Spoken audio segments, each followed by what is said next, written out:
What?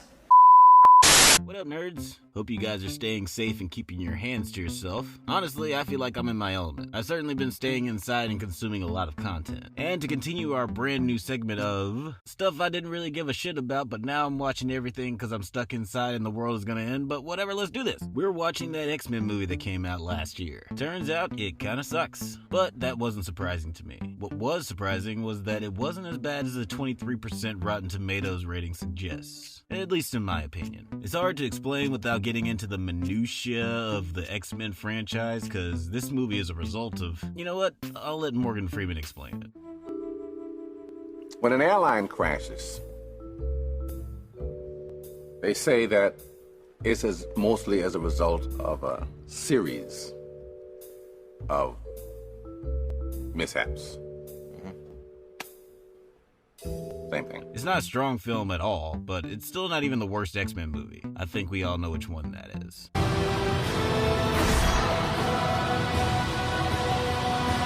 But it's also definitely not the best. So let's get comfy, smoke a whole lot of weed, and yeah, we should probably get drunk too.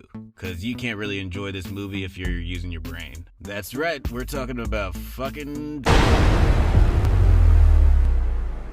But first, a prelude. The year of our Lord, May 26, 2006, X-Men The Last Stand, the third film in the increasingly popular superhero franchise, hits theaters and makes a ton of fucking money. It made over $200 million in the first weekend, went on to be the third highest Team X-Men movie ever made, and all the critics thought it was pretty, oh dear God! X-Men The Last Stand wasn't a very good movie, but mainly because they tried to do too much.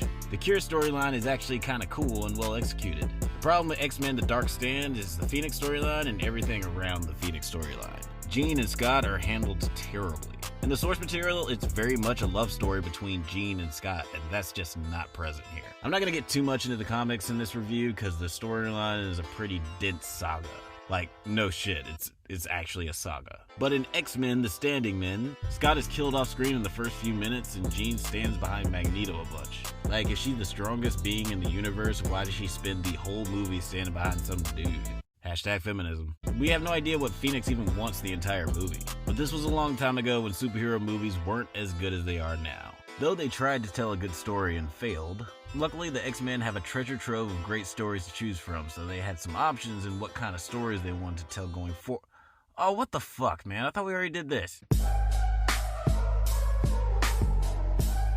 X-Men Dark Phoenix is a fucking weird movie. This is almost a good movie, but it constantly gets in its own way by packing in so much dumb shit. It's as if the movie starts out on a track to be a decent flick, but it's on a crash course with the dumbest superhero movie ever. One of the biggest problems that X-Men The Last Phoenix has is one that I noticed before I even started watching the movie. Everyone's age doesn't make any sense. X-Men School Days was set in 1962. This film is set in the 90s. So characters like Charles and Magneto should be way fucking older. According to this timeline, Fassbender is supposed to be 10 years away from looking like fucking Ian McKellen. I guess it's gonna be a rough decade for Eric. I don't understand why all these movies didn't take place in the 60s and 70s. The story doesn't require that they be in the 90s, so I don't get it. But let's get into the actual movie and everything wrong with it. It starts with the X-Men putting on their big boy pants and going on a space mission. We're doing space missions now.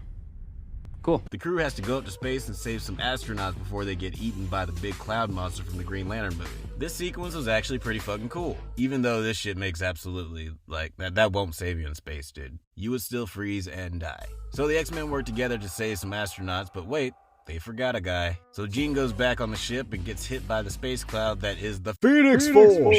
This was very surprising to me, because I thought in the last movie we established that she already had the Phoenix Force.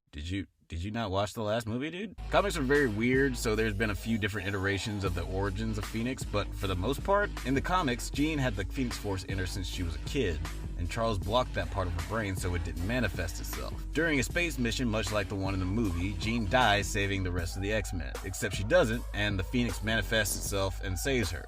I don't care if filmmakers change things from the source material, but this contradicts what just happened in the last movie. Wow, we are only like 10 minutes into this movie and it's already sucked so much. But you know what, the rest of the movie will be easy to talk about, cause not much else happens. We get these boring as fuck villains with chest-sucking powers or whatever. The Phoenix Force destroyed their planet, so I guess they want to catch it? Meanwhile, the Phoenix Force keeps making Jean act like Kristen Stewart until she explodes. Hey look, it's Dazzler. Wait, is this a high school party? How old are you supposed to be? She finds out that Xavier altered her mind when she was a kid to make her forget that her dad was still alive, because her dad was pretty much terrified of her. This was another thing that was weird.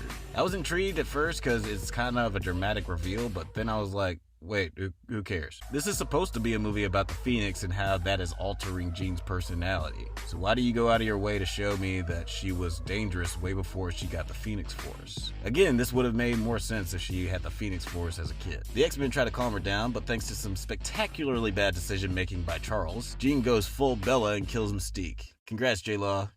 Got out pretty early. This movie is just the same scene over and over again.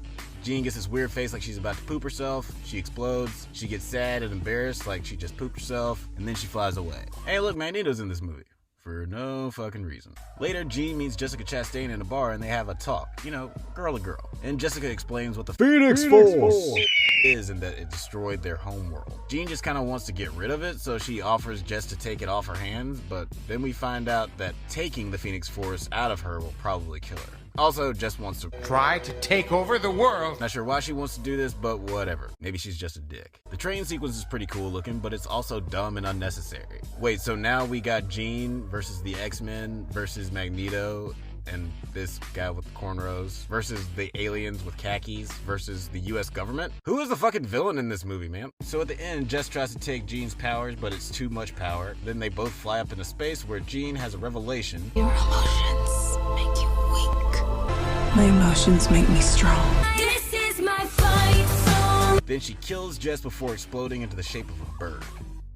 Cool. This movie was such a disappointment. Not just because it was a poor adaptation of a great story, but it also could have been saved if they just made some changes that seemed kinda obvious. This movie makes bad decision after bad decision and forces you not to ask any questions about what you're seeing, otherwise your brain will implode. Like Beast and Mystique. One of the most interesting parts of their character is that they aren't one of the pretty mutants. Beast can't pass as a human because he's blue and furry. Mystique can, but she resents humans and the idea that she should try to look like them so much that she's always her natural self. Then why not stay in disguise all the time? You know? Look like everyone else. Because we shouldn't have to. So I don't know why she's always just Jennifer Lawrence and Beast can turn fuzzy at will. It just strips them of their character development from like a couple of movies ago. You really didn't watch these movies, did you? A few things I did like though. I was a big fan of the music. Within the first few minutes, I was like, yo, this music is fucking banging. Oh, and of course, the movie was composed by Hans Zimmer, the god.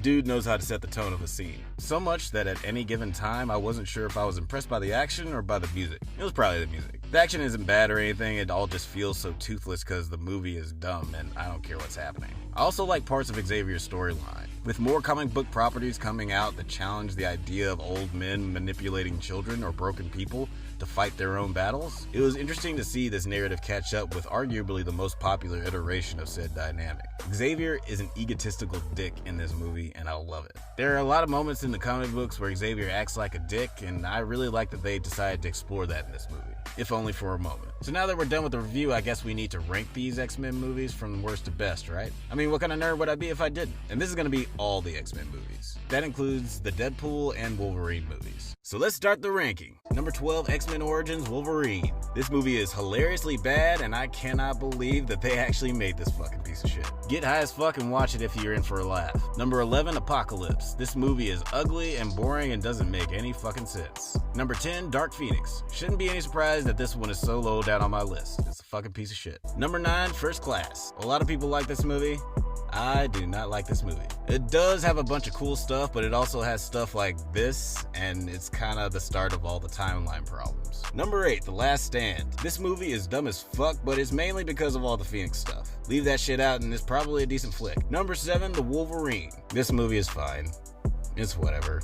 It's fine. Number 6, X-Men. Finally, we get to a good one. Some of the effects are a little dated, but it's still pretty well shot and a decently written script. Number 5, X2. The best of the original trilogy. The fun parts are really fun, and the dramatic parts are really heartfelt. Plus, that White House scene was fucking dope. Number 4, Deadpool 2. A fun sequel to the first Deadpool movie with incredible additions to the cast. Ryan Reynolds returns and continues to prove that he was born to play Wade Wilson. It's just not quite as funny as the first one. Number 3, Days of Future Past. This was like the Avengers of the X-Men franchise. It was super fun watching the old cast come back and interact with the new cast. And unfortunately, it was the last fun and interesting Team X-Men movie.